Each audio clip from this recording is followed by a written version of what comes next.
Well, welcome everyone. Thank you so much for joining us for this session in our series of ATP Ride Report webinars. My name is Ashley Pilon. I oversee airline and corporate partnerships and alumni services at ATP. And today I'm really excited. We are tuning in for this week's session on a career path with Envoy Air. So we are joined by Martin Rottler. He's the manager of partnerships and outreach at Envoy, and Elizabeth Bogdan. She's a pilot recruiter with Envoy. For everyone's knowledge, again, we just go over the housekeeping as we get started. So your microphones will be muted for this session. There is that chat box that some of you have found already. Feel free to utilize that to let us know if you need us to repeat anything or slow down or speed up, or if you're getting audio feedback. And then we will leave a few minutes at the end of the webinar to allow for viewer Q&A. So feel free to type any questions you have for Martin and Liz in that designated chat box.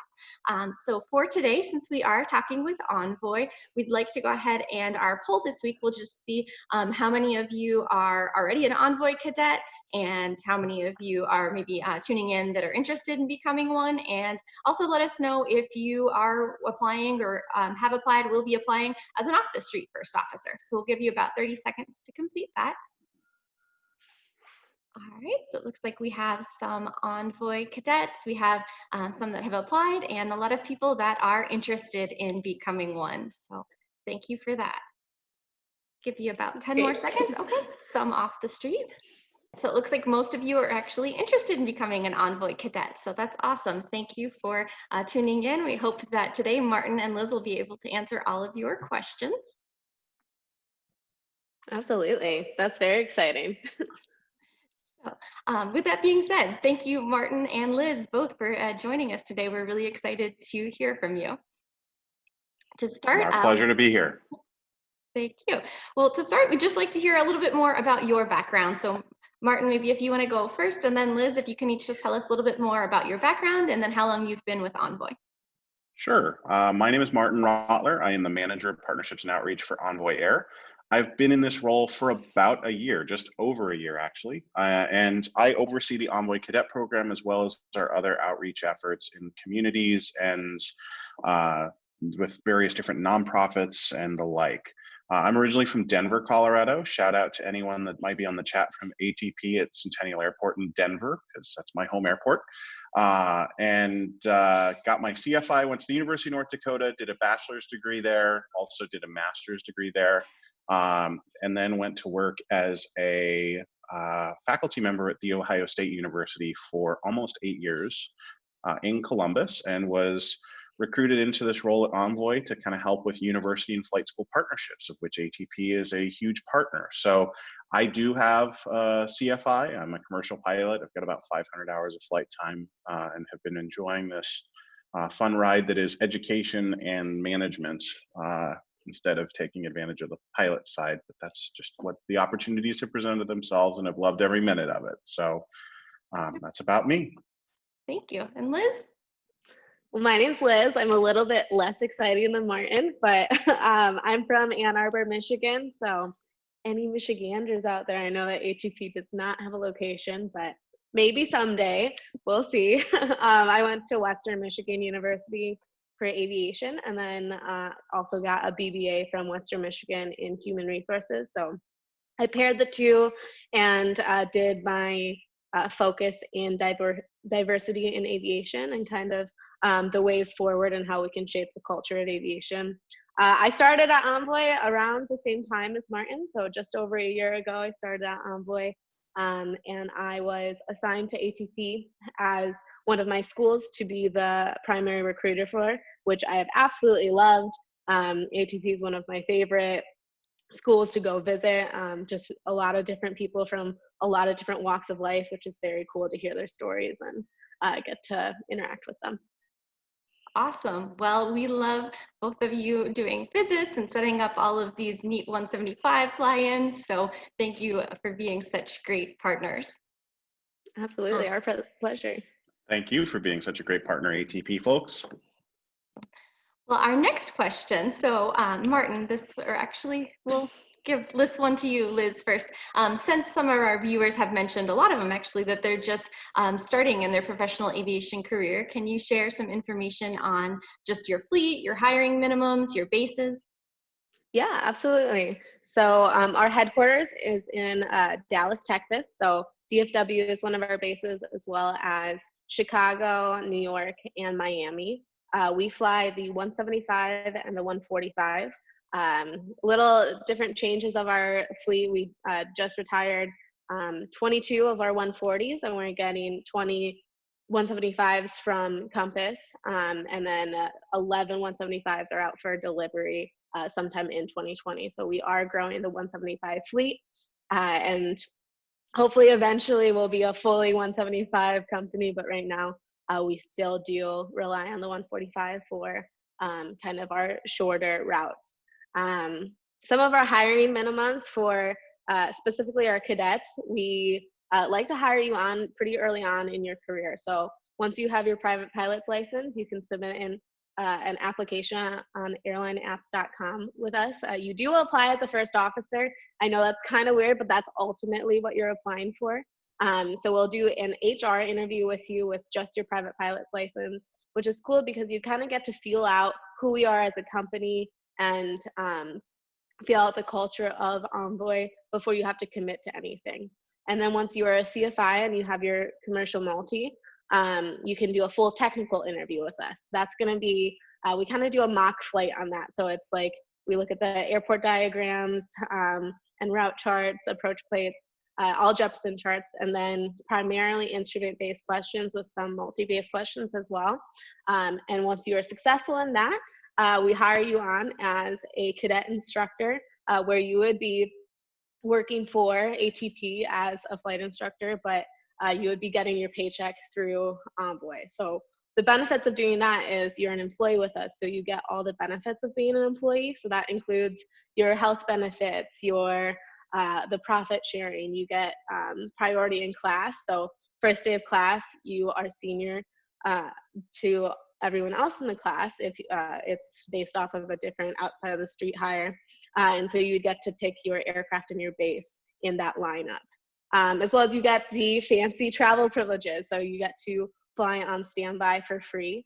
And that is including you, your companion, your parents, and any dependents that you may have as well. So it's a really cool way of kind of setting your career path while you're still building time. You can have 250 hours and be a cadet instructor with us. And that's a really cool way to kind of streamline your career. Awesome, thank you. Well, Martin, so being a wholly owned subsidiary of American Airlines, an additional benefit of flying for Envoy obviously is the flow-through agreement. Can you speak to why this is beneficial, especially relating to the present day situation that we're experiencing now with COVID?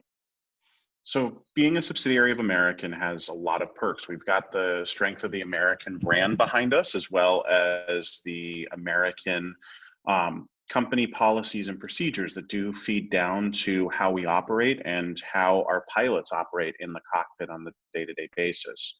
The benefit of the flow through, particularly in this point in time, is our pilots, the current update with regard to flow is obviously with new hire classes being stopped at American, the flow stops as well.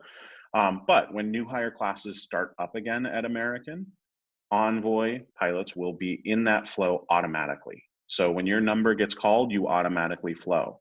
Now, with the pause in new hire classes, the timing will change, the specific timing, and we don't know when specifically new hire classes will start up again. That's really up to planning and folks that are way above my pay grade and way above my level of knowledge and expertise. But we do know that that will eventually happen again. And that flow is that guaranteed job. It's that kind of piece in your back pocket, a little bit of economic security for you, if you will, that regardless of where things go, if American keeps hiring, you will have that flow to fall back on if you need it. We have pilots that go to other places. We have pilots that go to cargo carriers. We have pilots that go to other mainline carriers. We even have pilots that get hired by American outside of the flow. So, the flow is, if you want to go to American, it's great. You can wait. You can also apply outside of the flow. But the flow is something that you can keep in your back pocket, which is definitely a nice thing to have, particularly right now when questions arise. It's not nice because they're not moving, but it is nice to say that eventually you will have that in your back pocket, especially when things start moving and recovering again. Thank you. And guys, so you know too that the added benefit of that, if you're still perhaps working on your degree, you are automatically part of that flow. So if you have not Mhm. completed it, that's not hindering your timeline as you continue to work towards that professional advancement. Mhm. Liz, you touched on a little bit of this previously, but with that cadet partnership, you are actually a W-2 employee of Envoy Mhm. that is instructing then with a flight school. So can you just talk about right now, what someone would be able to do as far as the steps they'd be able to take that they can start now versus what they'll be able to do in the future once the hiring pause resumes? Yeah, absolutely. So we are conducting virtual HR interviews. We haven't fully decided if we're going to do technical interviews virtually right now, but we are doing the HR, which kind of just it starts your file. So you submit some documents to us. So that includes your driver's license, your passport, your certifications, endorsements, and your logbook. So it does start a file on you, and that we are processing files. So putting your name into the hat early really doesn't hurt you at all, and it does kind of put you in this pool of you are part of the American family. Even if we're not onboarding right now, you are going to get these updates from us. You're going to get to be on different calls that we have, and then it also just starts this two-way communication with specifically ATP cadets. It would be with me or with Martin, where we can help you along the way and we can answer those questions specifically for that cadet. I saw one of the questions was, how does the pay work? It's a partnership with the school, so there isn't exactly extra pay that you get through being a cadet, but you do get your paycheck from Envoy. So it's a partnership with ATP where instead of your paycheck for instructing, your hours of instructing coming from ATP, it comes from Envoy. And that's just how we can keep up those benefits through us, since the paycheck is coming from us. And guys, again, that does allow you to you are a W-2 employee once you're onboarded of Envoy. So those health benefits, those travel benefits, those are additional benefits of being in this cadet program. Yeah, something that people don't realize as well is, since you're starting out, say someone started out in 2018, they have 2 years of seniority, but that includes you have 2 years of sick time and vacation time that you've accrued. So first day of class, you have maybe, I don't know, 2-3 weeks of vacation time, where someone in that class has 1 day of vacation time that year. So just a little added benefit as well as for being in the cadet program earlier.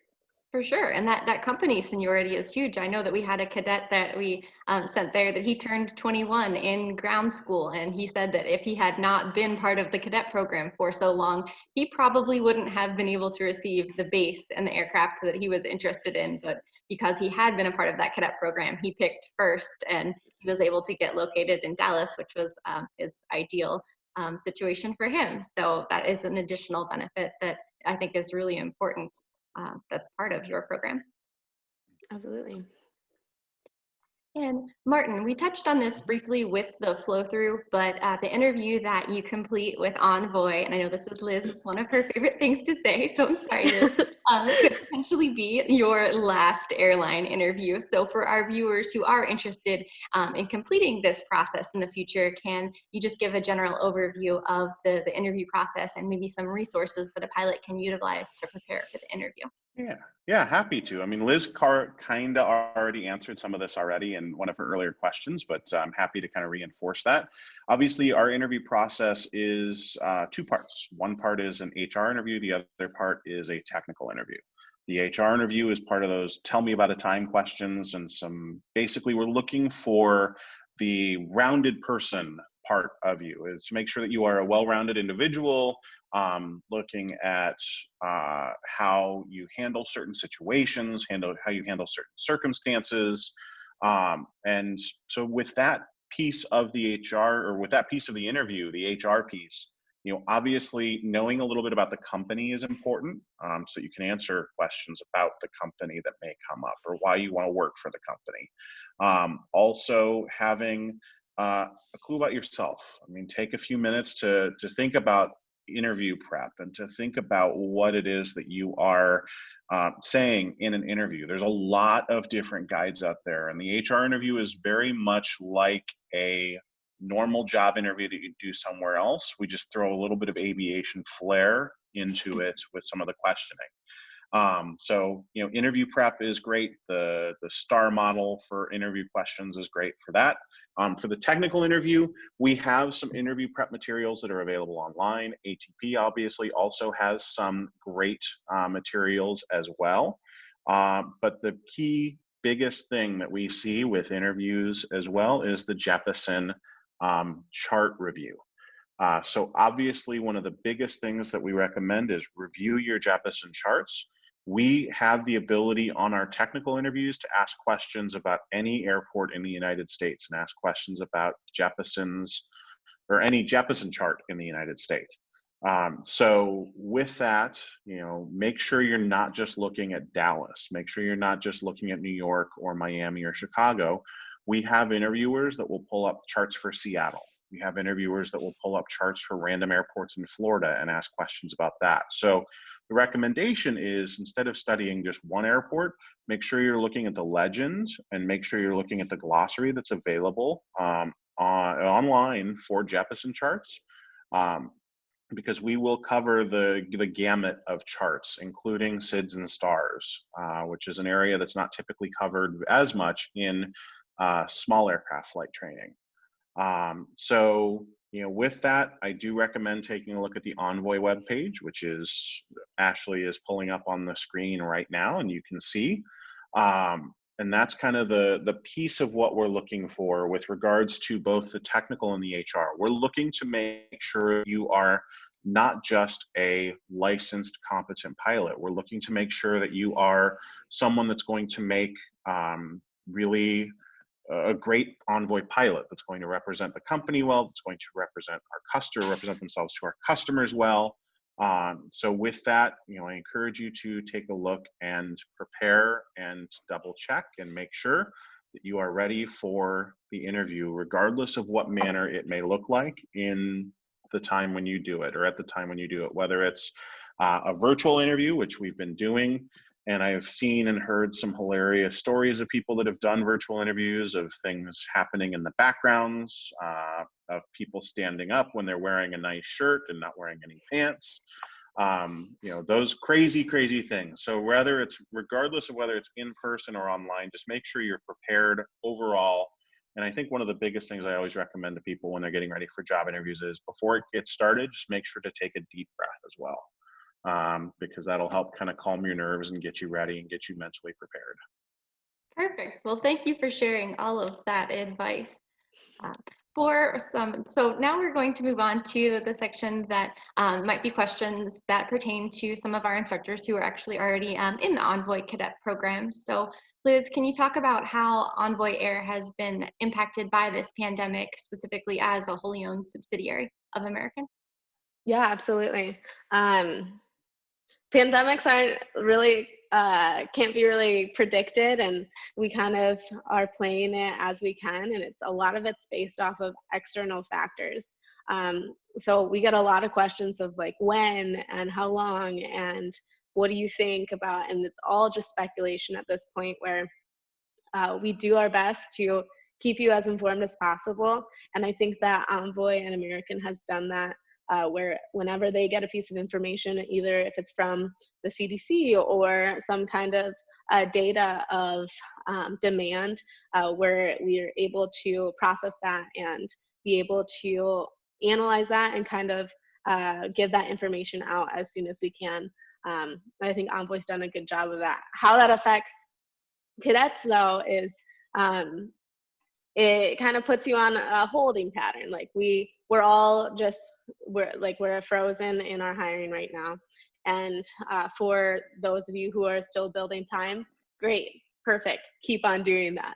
Because once you're at that time, it's very possible that we will be hiring again. And then we'll be ready for those cadets to go right into class. So it's affecting cadets in different ways depending on what stage they're at.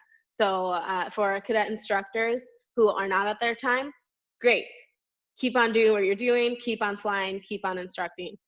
For those instructors that are at their time, unfortunately, we don't have a class to put you in right now, but you are in the lineup. So what we're gonna do when we start hiring again is any classes that were canceled, they'll be able to go into the first few classes, and then all of our cadets are gonna have first pick as well, depending on like when they signed on with the company. So that's all seniority based, as everything else is in aviation. So that will be a benefit for the cadets as well. The cadet program is the future of the company.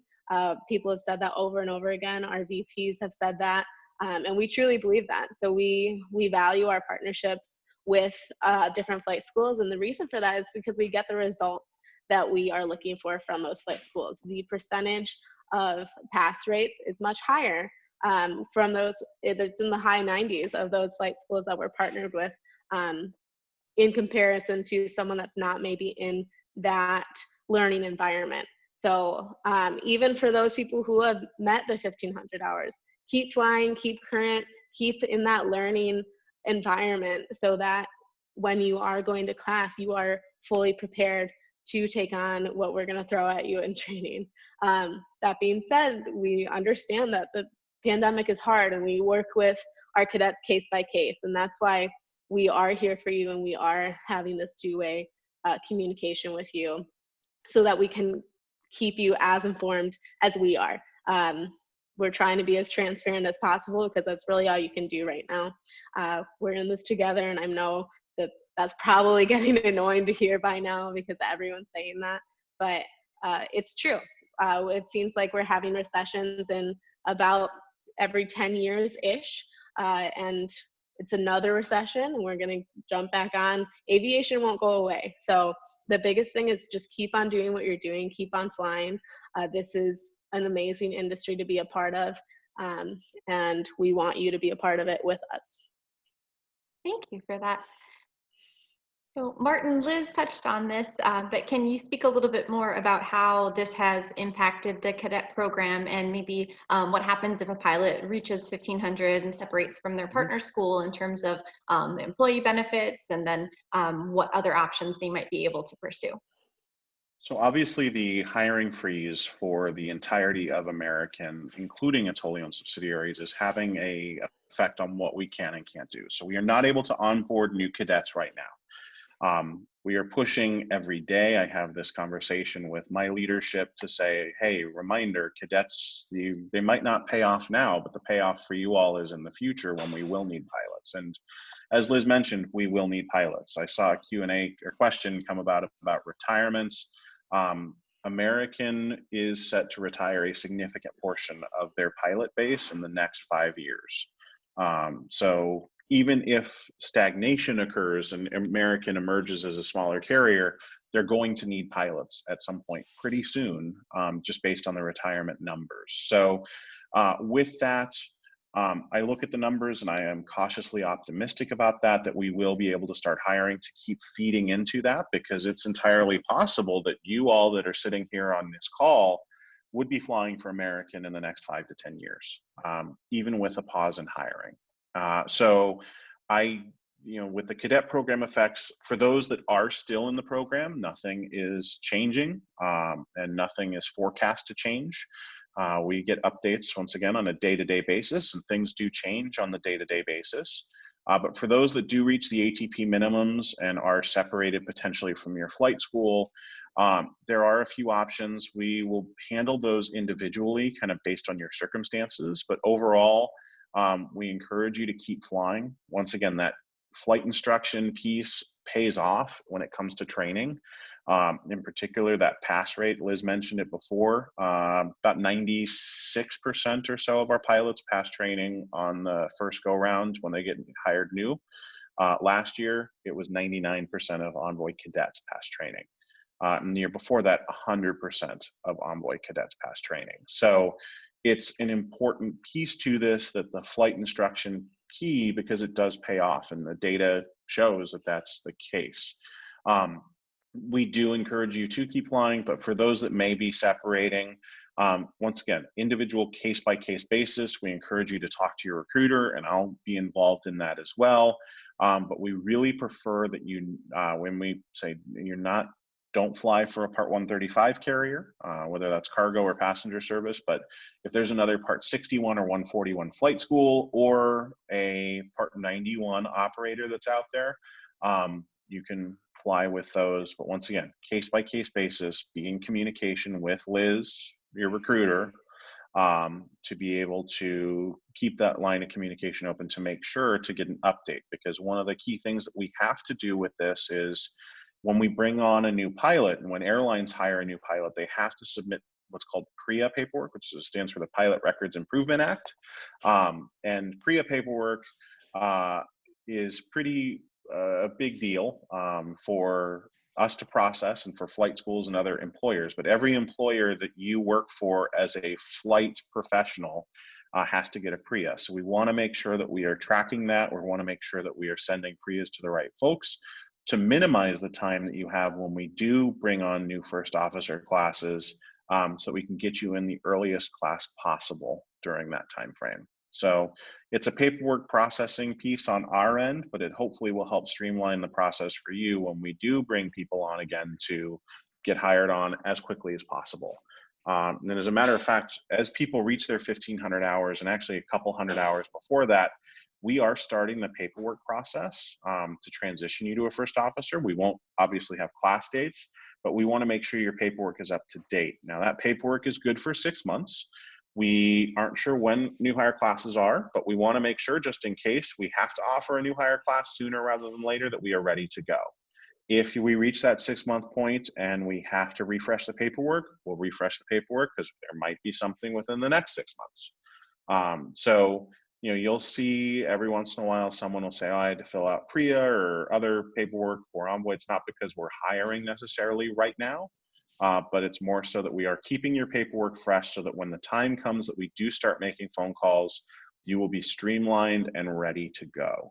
And obviously with that as well, we want to make sure that we have a robust pipeline of pilots in place. It makes good business sense to do that, to have that robust pipeline of pilots in place, because once again, you are among the best that we have in training to get through and have a really great success rate even after training as well in that first year probationary period. Thank you. I know that we had received a question from one of our viewers beforehand via email. So if in the case that somebody separates at 1,500 from a partner school, what can you talk about what happens in terms of their benefits? And then so what we can do, once again, case by case basis, determining on that, but what we can do is the benefits will continue. We will just submit a charge for those, for your share of those benefits. But once again, we don't dismiss you from the program. We don't dismiss you from those benefits, and that's not our policy at this point to do that. So that we are able to allow you to keep your benefits during that time. awesome, thank you. Liz, from a company perspective, do you have any programs that are in place to assist employees? Yeah, this is something I think that's really cool to Envoy. I don't know if other companies do it, they probably do, but for Envoy, there's 2 programs in place that I think is really cool for pandemics like this or any kind of things that come up that maybe this would be helpful for. The first one is the Employment Assistance Program, which is kind of just a safe place that employees can call and express their anxieties and concerns to someone who kind of knows the background of things. So it's something that is a part of Envoy and a part of the company. And it's cool that we have that opportunity where we can feel like we have a safe place and someone who's going to understand what we're going through, because it's not like you have to explain the industry or like what this particular thing is. They'll understand that you can just literally just talk about your anxieties and concerns. And the other one is the Employment Opportunity Center, which is Envoy's partnered with a lot of different companies like Amazon, CVS, Walmart, where it lists all those job openings on our actual employee portal. So it's kind of a way that if you wanted to supplement your income, you can go on that page and get kind of an internal view of different job postings if you decide to do that. So that it's kind of streamlining the process, and it also kind of puts it in one place for you. With that, we also get discounts, which you can also find on the employee portal, but that's kind of the main reason for it, the Employment Opportunity Center.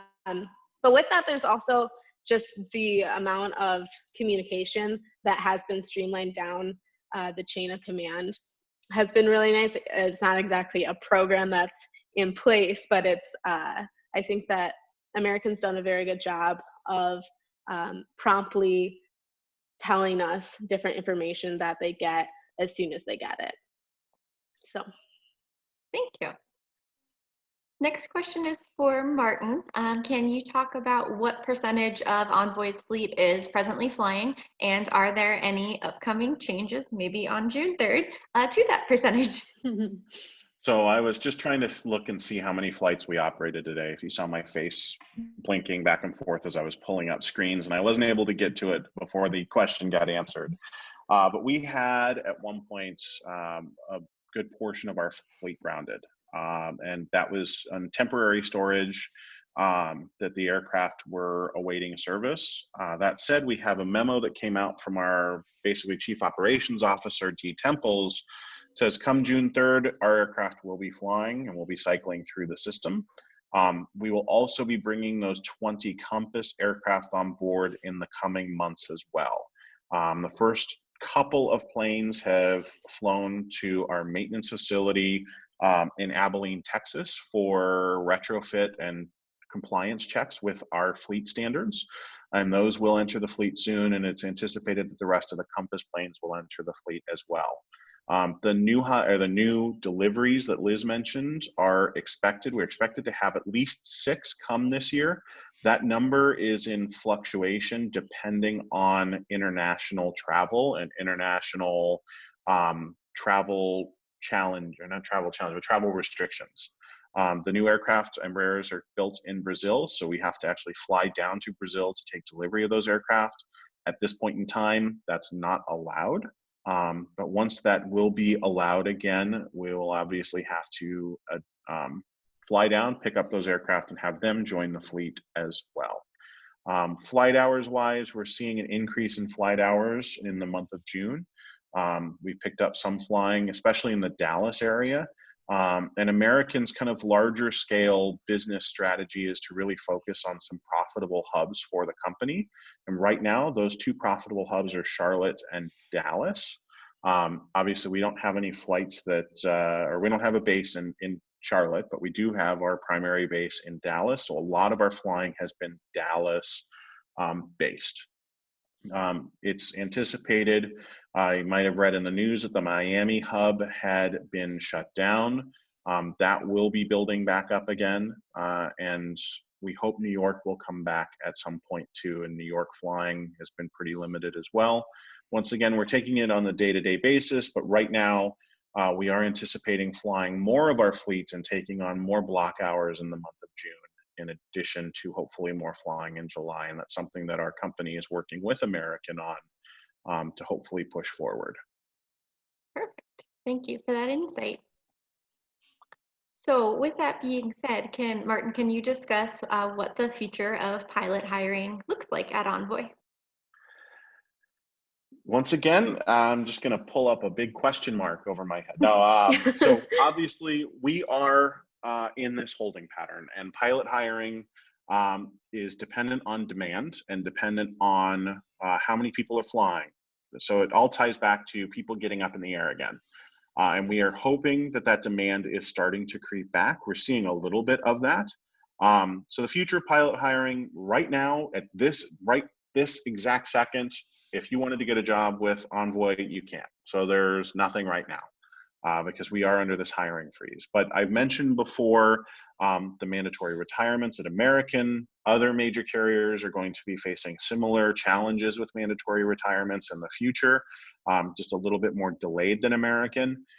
So I foresee us needing more pilots in the future, and that is going to require more of you to come up through the ranks and build your time and get ready to fly. So I'm hoping, once again, we are all kind of in this really hopeful place that it picks up sooner rather than later. Obviously, if I could wave a magic wand and do it, I would, but I can't. So we're kind of at the behest of where everything sits. The one good thing about the regional airlines is the majority of our travel is within the United States, with a little bit of flying to Canada and Mexico as well. But it's widely anticipated, and if you look at what other countries are doing, we'll take China, for example, which has kind of gone down, and now is their economy and things are picking back up with some restrictions based on where outbreaks occur. But Chinese domestic travel has grown from its rock bottom in January and February. So domestically, regional airlines as kind of the key backbone of domestic feeder service are going to be a key part of the recovery effort, which makes me cautiously optimistic for what the future looks like for both the company and especially for pilot hiring as well, because we will need to fill in those domestic flights. You see more and more places are beginning to open up with some restrictions.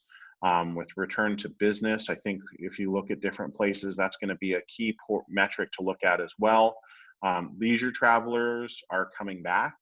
Business travelers have been a little bit slower to come back. So we really want those business travelers to come back because they are a key backbone of what makes an airline's profit. And we see with offices and things slowly but surely starting up that we will hopefully see a rise in business traffic as well as leisure traffic. Perfect. And now you guys also, once American resumes hiring, you need to hire before that. Yes. So I anticipate that when we know American's going to start hiring, we will probably start at least a month or two before that, more than likely 3 months before that, because we want to have our replacement pilots on the line, because we will have a percentage. It's contractually delivered percentage, but for Americans' recent new hire classes, it was around 20 Envoy pilots a month were flowing to American. So we've got to refill those. We also have new airplanes that we're taking delivery of that we're going to have to fill seats for as well.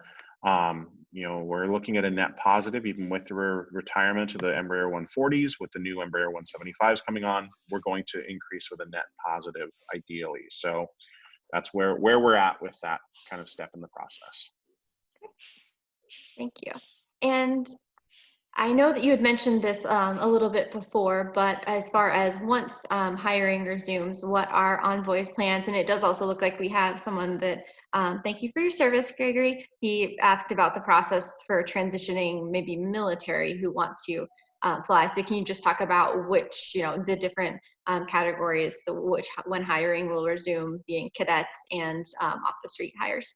So our process right now is for those that had a class date with us, as Liz mentioned, including the cadets that had a class date, we will bring them and invite offers to have them come in for classes and pick class dates for that process. The next step is we will likely go to our internally already vetted folks, which would be, guess what, our cadets. So our cadets are the next step in the process, and having cadets that have their hours fill those slots as well. This has been a longer term goal of Envoy, was to have cadets make up more of the new hire classes, with the goal of kind of feeding that prime pipeline with well-prepared students that are ready to go and that are ready to hit the ground running with the company. So this kind of slowdown actually might allow us to kind of catch up on that a lot sooner than we were expecting. So I think what you will see is with a lot of these carriers, they'll go with the known versus the unknown with regards to folks that are in the cadet program that they're aware, that are showing up to events, that have shown up to events in the past. because once again, it's going to be a competitive landscape on the company side and not on the person side. We switched very, very quickly from a seller's market, if you will, where you as pilots were selling your experience and selling your skills, to a buyer's market where all of a sudden air carriers are going to have to be a little bit more aware of who we hire, because we aren't hiring as much right now and won't be hiring as much for the near future. So, I encourage everyone to keep an eye out on your resume, keep an eye out, make sure you're avoiding obviously criminal issues, no DUIs. Still use that Uber or Lyft, or just socially distance yourself at home. And also, one of the other key things that we look at as well, and we don't have a set number, but obviously minimizing things like checkride failures, because that will be an indicator for performance in class as well. So minimizing checkride failures. I can't give you a specific number of how many or too many, but just know that a number of checkride failures is a red flag for new hires at most of these carriers. So, for what someone can do and how will hiring be affected, obviously we're going to be taking a really closer look at our incoming candidates. So you're going to have to be the one that wants to set yourself apart. So, involvement is great. You'll see a lot more potential scrutiny, not of what you're doing, but more if you are involved in things, taking advantage of professional development opportunities that are available for you at ATP or with other nonprofit organizations that are out there. So I encourage you to obviously keep your flight training going, minimize those checkride failures, keep your nose clean with your criminal record, and also obviously keep flying and keep going with that professional development. Thank you. And it looks like one of our students, Bilal, he asked, so just to answer your question, if you, in order to be an Envoy Cadet, you do have to be partnered with or instructing at one of their partner schools, Bilal. Mm-hmm. So if that answers your question, you're able to view the information on Envoy's website as to which schools are their cadet partnership schools. Yep. And, yeah, sorry, go ahead, Ashley. Oh, go ahead. I was just going to ask for our last question before we get into more of our viewer Q&A. Both of you, if you each had one piece of advice to give to our viewers, what would that be? Do you want me to start? All right, I'll start. Yeah, Liz, go ahead. Great question. To kind of piggyback of what Martin was saying, a lot of this is you have to look at what's happening in the world. Like, you can ask us as many times as you want when we're going to start hiring again, but we're not going to know until the world opens again. So until people have reason to travel, we won't really have reason to have more pilots doing those routes. So things like Mother's Day passed a few weeks ago, or almost a month ago, I guess now. And that was a huge weekend for us. People travel for mom. That's a good reason, but like when Disney opens, that's going to be a reason for people to travel. I'm assuming Father's Day coming up will have a similar effect on our travelers. But as Martin was saying, kind of diversifying yourself and putting yourself apart from the typical person who's applying. So what you can get involved in, like different organizations, whether that be international organizations like Women in Aviation, or local chapters that might be around in your community. Setting yourself apart, not only because through aviation resources, but volunteering to help during this pandemic. It is a global thing, so let's help our community. Let's do something to help the overall society in the United States right now. That's going to help kind of set you apart on your resume and on your application, something you can talk about when I ask you, tell me something I don't know about yourself. Well, I've been working on this. It's really helping my community this way. Or maybe you taking a leadership role in a local chapter of a diversity group in aviation. That could be a huge thing that could set you apart. Not only that, but it also will set you in a direction of building that social network. a network or professional network, if you will, where you can call on those people that, yes, this is a devastating time for a lot of people where some people are losing their jobs, people that are going to help you find that growth throughout your career, and setting you apart through that professional network, I would say, would be my advice. Thank you. Martin, yours? So I have been very lucky through my history of aviation and my involvement in aviation since I was a wee little 10-year-old, and actually a wee little 6-year-old who did his 6th birthday party at the Stapleton Airport in Denver. And yes, Stapleton was an airport years old for those that might be in the Denver area and are aware. But I will say that one of the luckiest things that I've come across, and Liz kind of stole my thunder a little bit with it, are the people that make the aviation industry what it is. And so having a network and building a network of aviation professionals, not just that are at your flight schools and your coworkers are going to be an integral part of it, but also that are out there in the industry as well. And in these times of social distancing, it's a little bit difficult to do. But we will be back together again soon at some point. And I never turned down the opportunity for a tour. I never turned down the opportunity for an experience. And I am like I always try to keep the childlike wonder in the aviation industry and what I do, to be able to say, oh my God, I have been able to do X, Y, and Z in my time. Just incredible, crazy things. And all of those would not have been possible if it weren't for an incredible group of mentees, an incredible group of mentors below me that have done some incredible, or mentees that are below me, mentors that are above me, that are doing incredible things. And I always kind of attribute it to, there's an old quote from Hamlet's Henry V that says, we few, we happy few, we merry band of brothers. I would make it a little bit more inclusive to say we few, we very happy few band of brothers and sisters. But that's what aviation is. We are here sharing the same passion. It's one of the only industries in the world that you will see people that get to live their passion every day. And so I always tell people, yeah, things are not great right now. The industry is not doing what it was, not even 3 months ago or 4 months ago. We will return. A lot of the people that I know that have been through this before are very cautiously optimistic. And they say, we will get through this. We will return.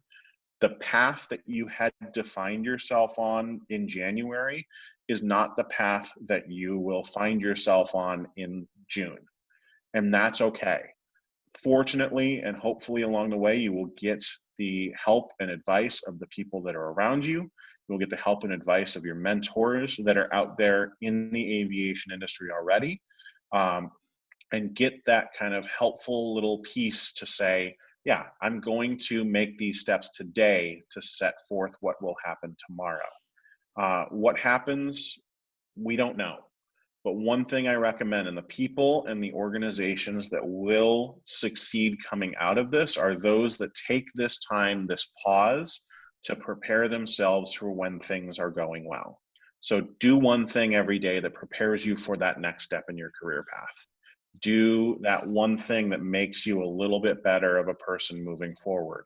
And I think an overarching thing for the theme for everybody as well is be sure to treat one another with kindness, and be sure to treat one another with respect. And your coworkers and those that are at school, and for those of you that are instructing right now especially, your students are looking at you as a guide. Your students are looking at you for inspiration. So be that inspiration, be there to answer the questions. If you don't know it, that's fine. Help them. And help them search through. That's one of the best things about being a teacher, about being an instructor, is that you get to help everyone else. It's one of the most rewarding pieces as well. So, keep at it, keep doing that one thing every day, take advantage of the opportunities that this kind of downturn has provided you, because you will emerge from this a far more successful, far more prepared person for when things do go right. Sound advice from both of you. Thank you both. At this time, thank you for taking the time to really discuss career opportunities at Envoy with us today. We do have a couple minutes for viewer Q&A, so I'm actually going to start with one that we received from Michael, one of our instructors, and I know you spoke about this a little bit before, but how do you think that everything that's happening right now impacts the flow to American? Mhm. Okay, I'll take this one. Obviously, American's not hiring, so that impacts the flow very clearly in the fact that they're not hiring anyone, so we're not flowing right now. But the flow works one of two ways. If they are hiring, it's either 50% or it's 20 something. I don't remember the exact number. So if they're only hiring 20 people this month, then we're sending 10 people. If they're hiring 70 people, then we're sending that 20 some number. So they do have to take our flows if they are hiring. So as soon as American starts hiring again, they're going to start hiring our flows before anyone else, because not only is that the most efficient and the cheapest way they can do it, but it's also contractually obligated that they do it. So I have a few friends that are in the position where one of my good friends, and some of you might have met him because he's visited different ATP locations, Kyle, Captain Kyle McKeever, was supposed to flow in June. American's not hiring, so he's not flowing in June, but as soon as they start hiring, he'll be one of the first few to flow, which is kind of a cool way that, yes, right now it's not the buyer's market as or I guess it is the buyer's market. I don't know. It's depending on how you look at it, but it's not the pilot's market. We'll say that, where American's going to be looking much more strategically of who puts themselves apart from other pilots in the same position. But since we're wholly owned and we're doing the flow, those flows are going to be flowing before they're even looking at outside of the flow hiring. So it affects the flow in that way as well. Yes, the average flow time will probably change because the average time will go up because they're not flowing right now. But someone who's getting hired as, like, say, if hypothetically we hired today, their flow time will probably be pretty similar to what it's been. The people who are about to flow right now, yes, their flow time is going to be longer. But it's dependent on how you look at it. Yes, it affects the flow, but the flow is still extremely beneficial for you guys because it is a contractual thing that you will be at American, and it won't be, am I going to get hired as opposed to this person? No, because you're going to be hired either way. Thank you.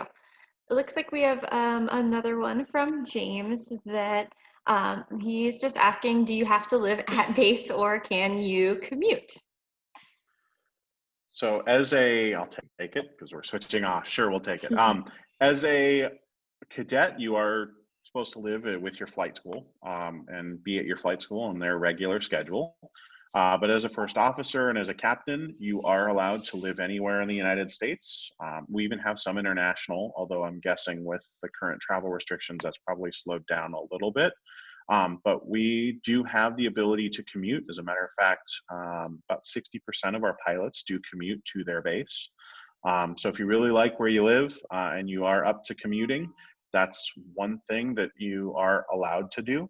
We have some policies in place to assist commuters, things like commuter hotel rooms that are available, set limit per month. We also have a set limit of commuter missed flights, if you will. So if you prove that you're trying to get to your base, you can have a rolling number of missed flights or missed shows if you are a commuter.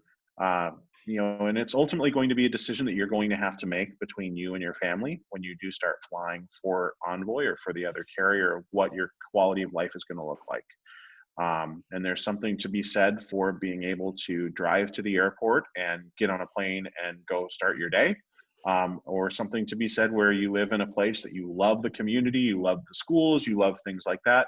So you're going to make the sacrifice of going to one airport, getting on an airplane to go to another airport to start your trip. It really just is dependent on what is your preference and what is your life and your significant other, as well as your kids or other folks that might be around require. Thank you. Toby would like to know, so he has his application in and he's had it, has it about 95% complete on airline apps, and he did that in January. Can you just speak to how often it is worth sending an update at this time? It's definitely worth sending an update, but something that maybe gets lost is if maybe your application was incomplete or there was something wrong with it, you get an email saying it was incomplete, whether it be for the 10-year history or something else.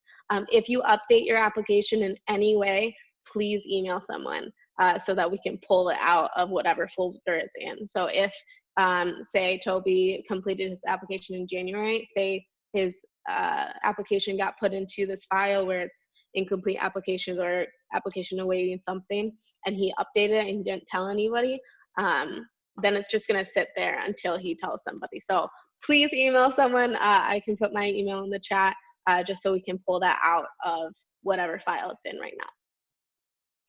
Thank you. And David would like to know what were the reserve and upgrade times prior to COVID, and at this time, what are you seeing as far as junior and senior bases? So our reserve times were depending on base. And so prior to everything happening, our junior bases were Chicago and Dallas, depending on aircraft. Chicago was and New York was also junior. It was in the midst of kind of switching around where the Embraer 145, the junior base was New York. For the 175, the junior base was Dallas. Or not Dallas, it was Chicago. Right now, I can't obviously venture a guess. I said before, we're focusing a lot of our flying in the Dallas market and flying in and out of Dallas, Fort Worth. But we have reserve times obviously are going to be dependent. A lot of our pilots that are flying today are probably sitting reserve because we have less flying. So you'll see that's just something that is potentially that you're going to have to deal with. We did have folks that were getting off, and it was class dependent, that were getting off of training and going right to the line, that had minimum reserve sits or had only a few months.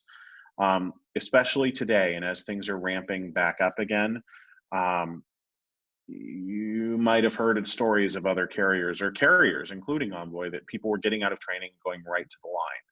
I think we're probably a few years away from that. And as a friend of mine who is a pilot for a mainline carrier, a very senior mainline carrier, a very senior pilot of a mainline carrier said, if you don't sit reserve at a regional, you're going to sit reserve at a major carrier.